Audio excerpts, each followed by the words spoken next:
Welcome to the WebMD Health Discovered podcast. Today, we're doing something a little different and very special. We're giving you a behind-the-scenes look at some of our favorite episodes this past month and how these conversations came to life.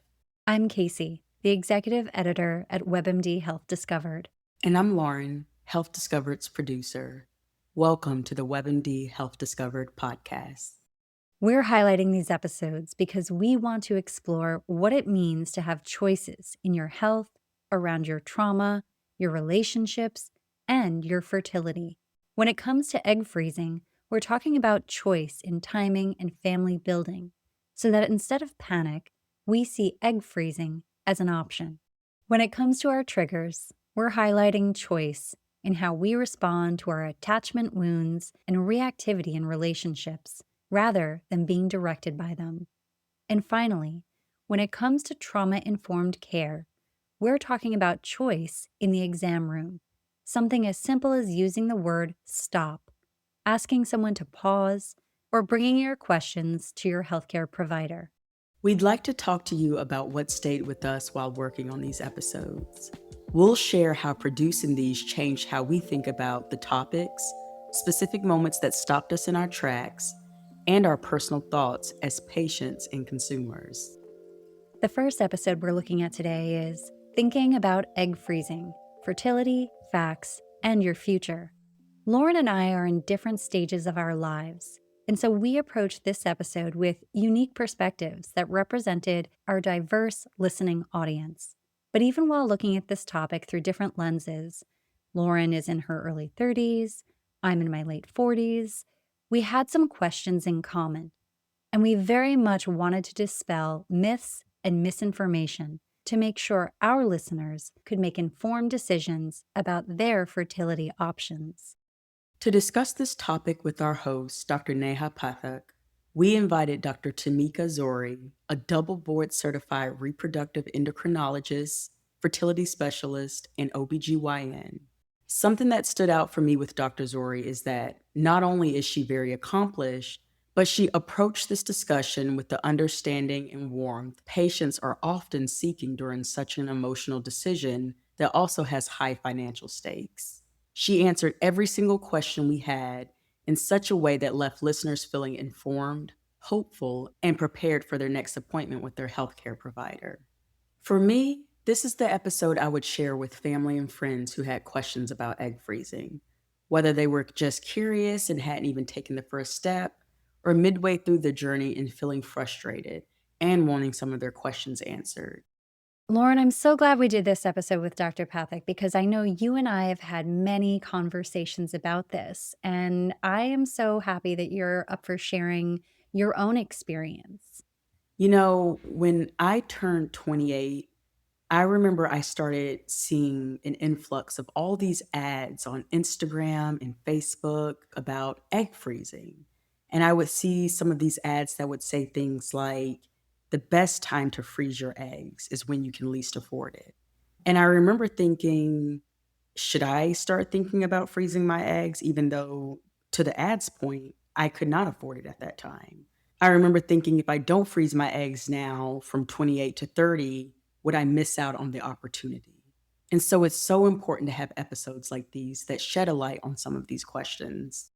I know she answered so many of my questions, being someone who is later in life at the end of that journey, but still has friends in that space who are curious.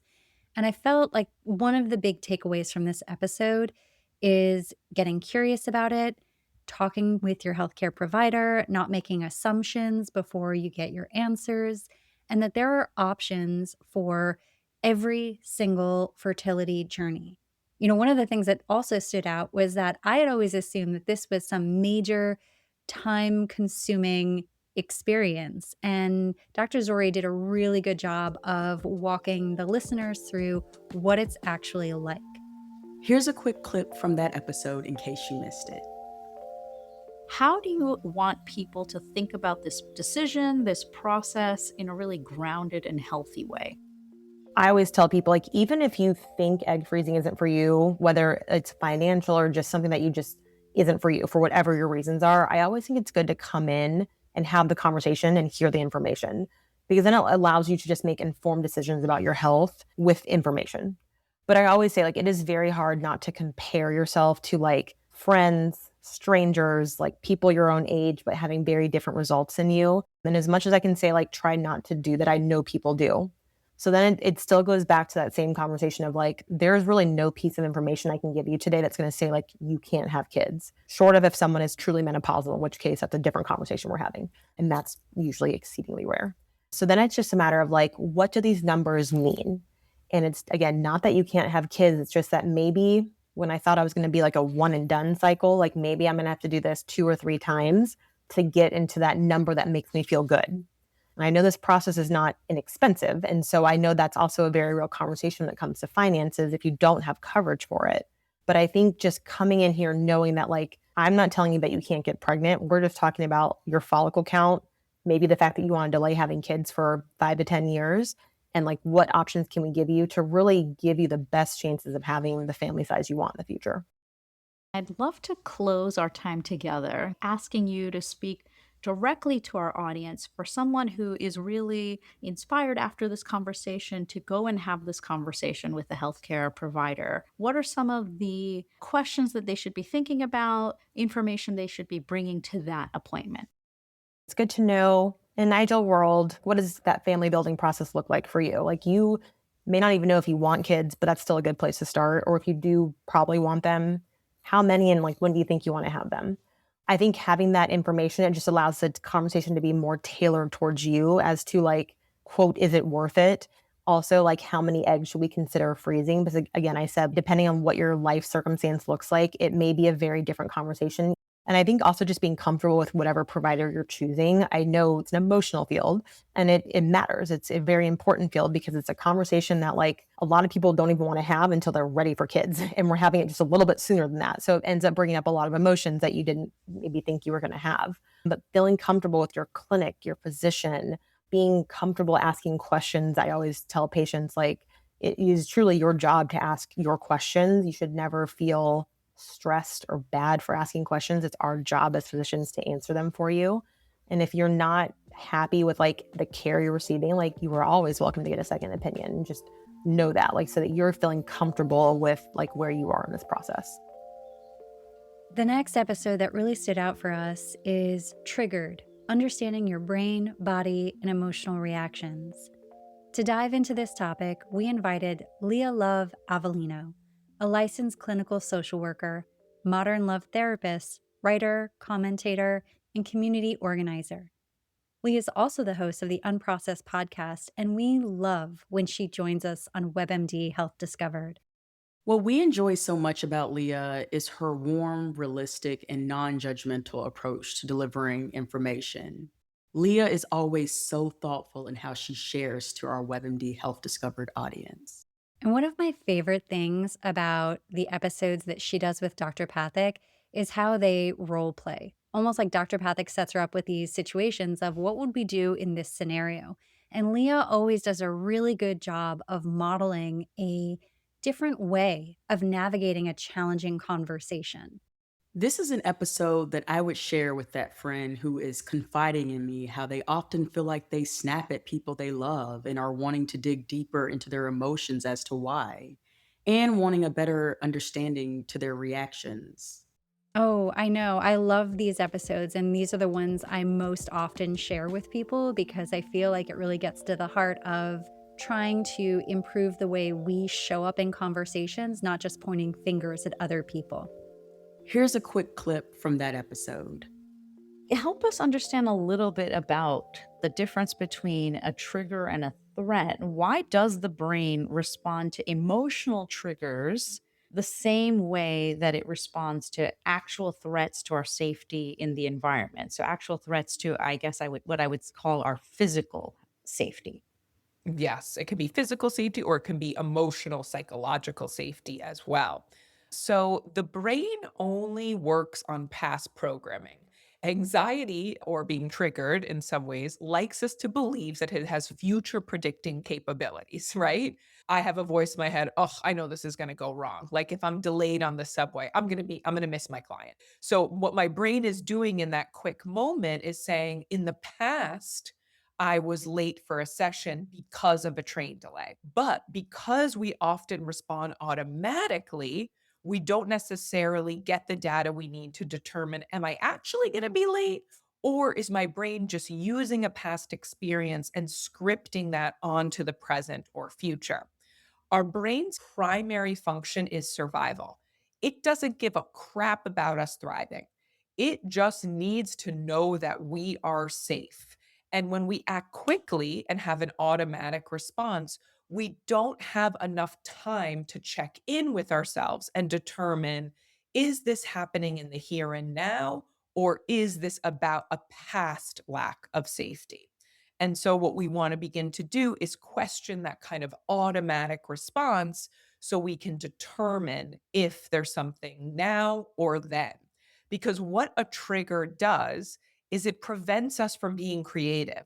It prevents me from in that moment saying, you know what? If I hop off the C train, I might be able to get the 4 or 5 and get to my office in time. It narrows the pathway in our brain. There's something called amygdala hijack, where the part of our brain, our amygdala, gets so flooded and lit up that we'd lose access to the logical part of our brain. And we're all hot and bothered, for lack of a better word, but we don't get access to the other parts of us that may have different information, that might not be scared, that might not feel threatened. How can we tell the difference in the moment between something that is a trigger based on this old emotional wound, or as you said, our past programming, versus a situation that is genuinely unsafe or unhealthy for us in that moment? Yep, great question. So the first thing is just to set the context. And once we move from judgment to curiosity, this is bad, there's something is wrong, to, what's happening here? We open up a whole new set of possibilities. So first is to be aware that our brain is just doing its job, right? That's what it's here to do. It's to help us navigate safety. When our ancestors saw a lion coming at them, they could say, "Oh, shoot." And that would signal to their body to run, right? And this is another key thing about the trigger, is it is a body-based experience. But we live in a cognitive world that really values our thoughts and our narratives and not so much our body-based knowing. And so we go straight up into our head. So just set this context for yourself of, okay, my body's having an experience. My brain is doing what it's supposed to do. It's helping me decide if I'm safe or not, but my brain doesn't quite know. And so, what I'm going to notice is I'm having an automatic response. And with every automatic response, we have an action tendency. So, for example, step one, get curious about what that automatic response is or that action tendency. So, historically, when I used to get negative feedback, I would immediately start to shut down and feel shame. I did something bad. I'm wrong. Oh my gosh. Right. And so that's an action tendency. That's my body saying, this negative feedback that you're getting right now from your boss is like all the criticism, all the rejection you experienced as a young child. So, what we want to do then is part two is practice the acronym STOP. STOP. T, take a breath. O, observe the data. And then P, proceed. And so, what we want to do is check in with what's happening on the inside, step three, in a neutral way. Okay, I got this feedback. My heart is racing. My palms are sweaty. I'm scared I'm going to get fired.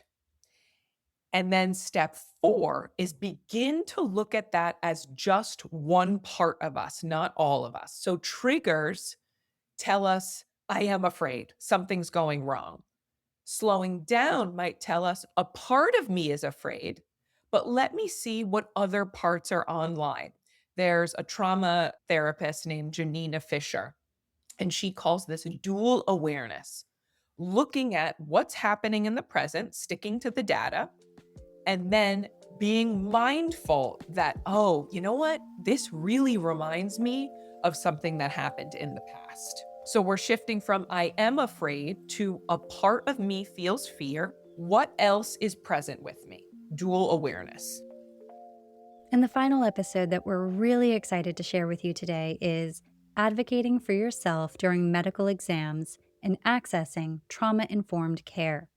When we first started building this episode, it was born out of a discussion we had about the CDC ACE study and how trauma survivors often delay medical care. This was one of those episodes where listeners and survivors were in the room with us as we began shaping it and writing down the questions and talking about it with Dr. Pathak and with our guest.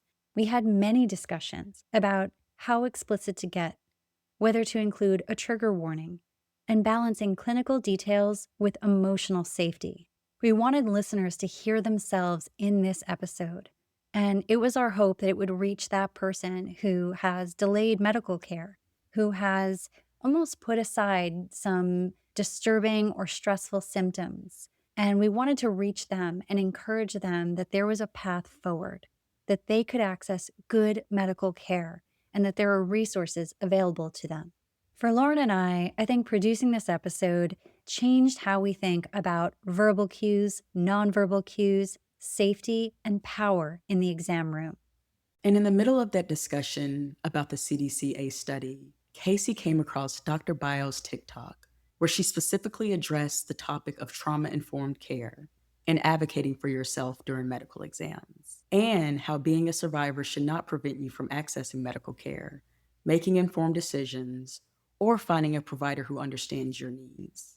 So we reached out to Dr. Bio and her team and had a great call where we all shared our goal of providing survivors with a toolkit for navigating healthcare.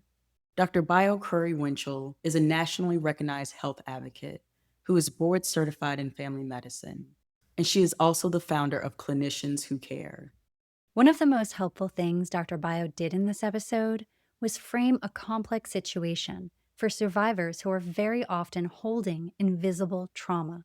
Dr. Bio communicates this challenging topic with so much clarity and compassion, reminding listeners and survivors that you are not alone, that you can listen to your body, and there are options for you to access medical care that feels safe to you. Something that really stood out to me in this episode was Dr. Bio sharing the message that you are always allowed to stop an exam, leave the appointment, and get a second opinion. In the exam room, there's an unseen power imbalance that is so often overlooked. Dr. Bio empowered our audience by reminding us that we can always temperature check how we're feeling, giving us autonomy over our bodies.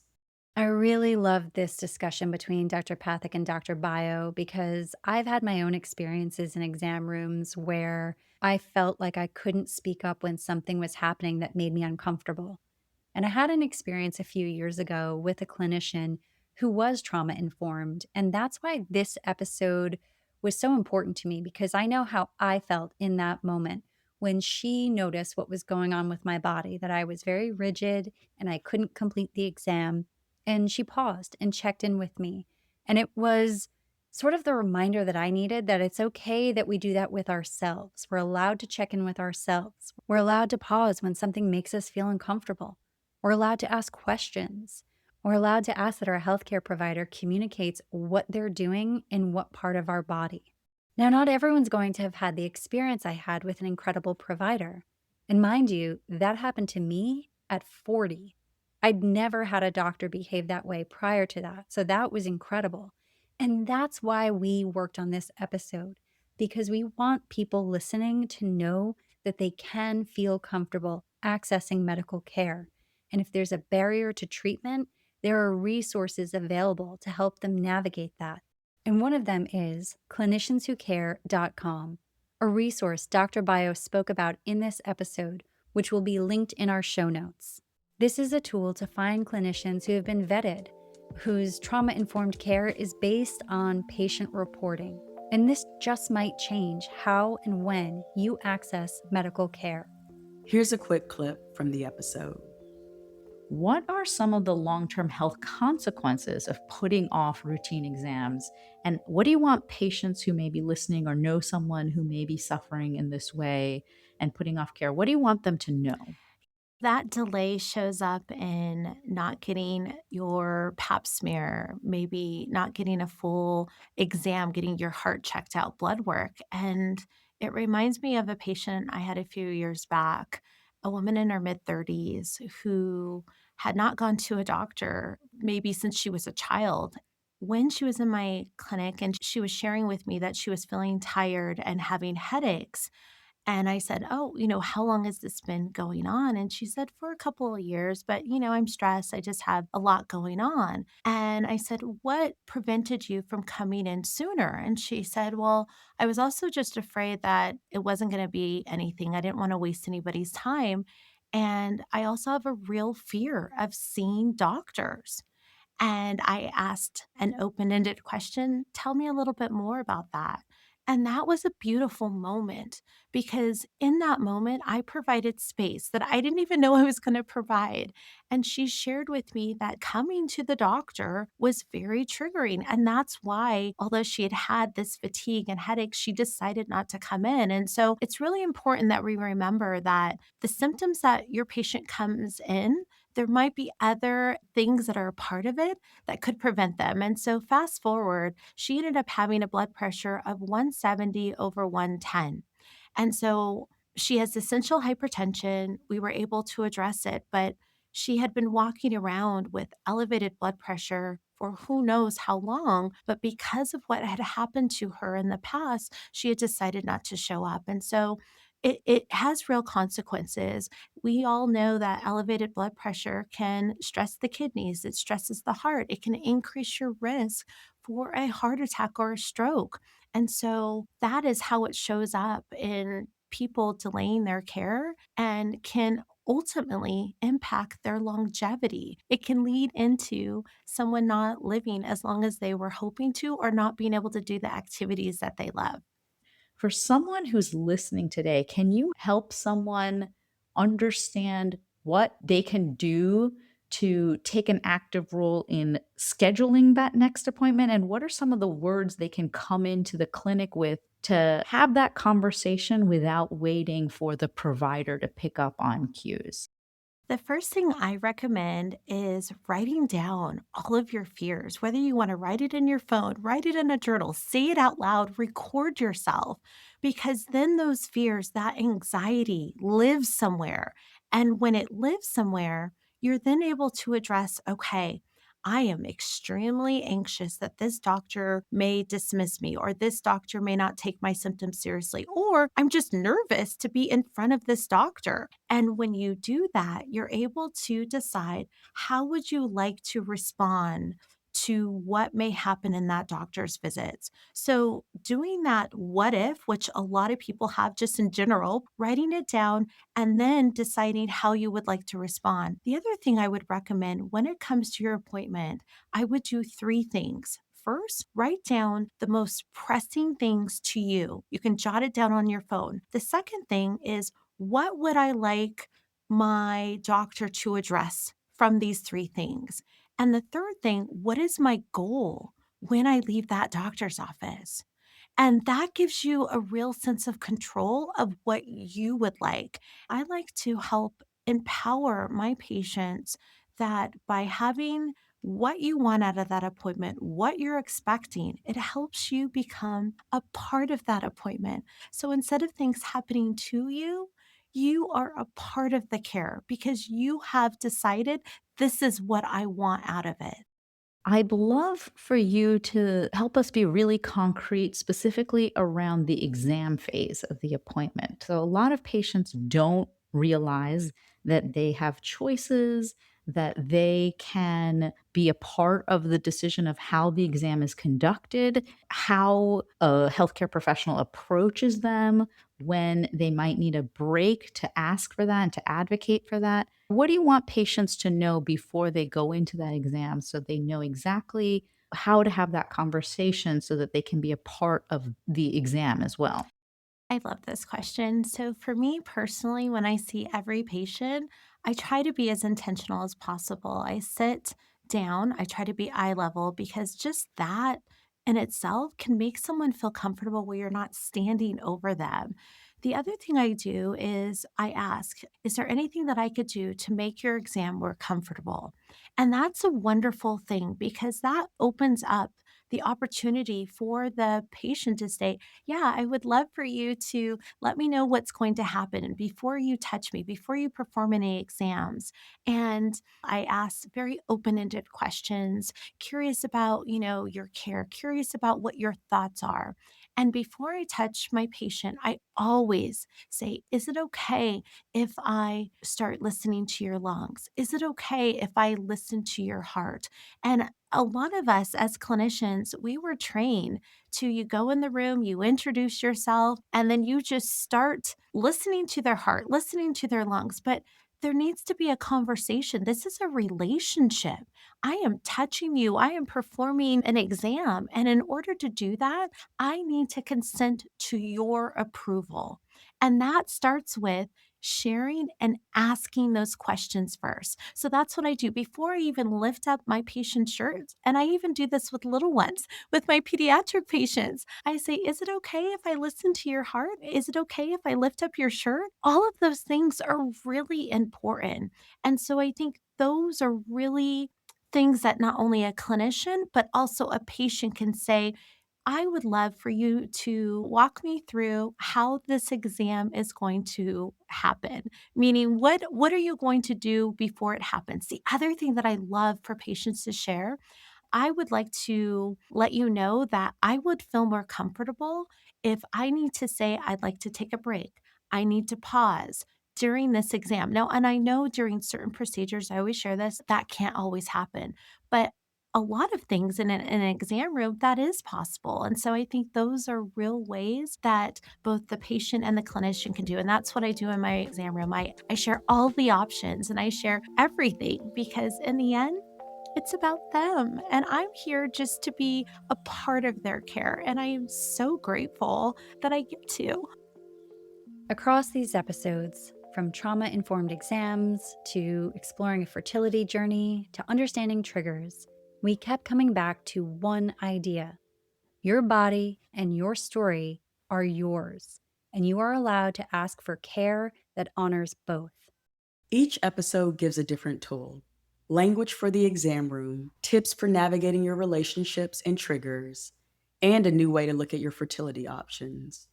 We deliberately chose episodes that sit at the intersection of evidence based medicine and lived experience, an inflection point where health discovered lives. Thank you for being with us today. We had a great time sharing some of our insight from behind the scenes, and we hope to continue being your companion health podcast, always one click away in your pocket or on your computer, offering health information, resources, and reminding you that you are not alone, no matter where you are in your health journey. To find out more information about the episodes mentioned in this podcast, please make sure to check out our show notes. Thank you so much for listening. Please take a moment to follow, rate, and review this podcast on your favorite listening platform. If you'd like to send us an email about topics you're interested in or questions for future guests, please send us a note at webmdpodcast@webmd.net. This is Casey And Lauren. for the WebMD Health Discovered podcast.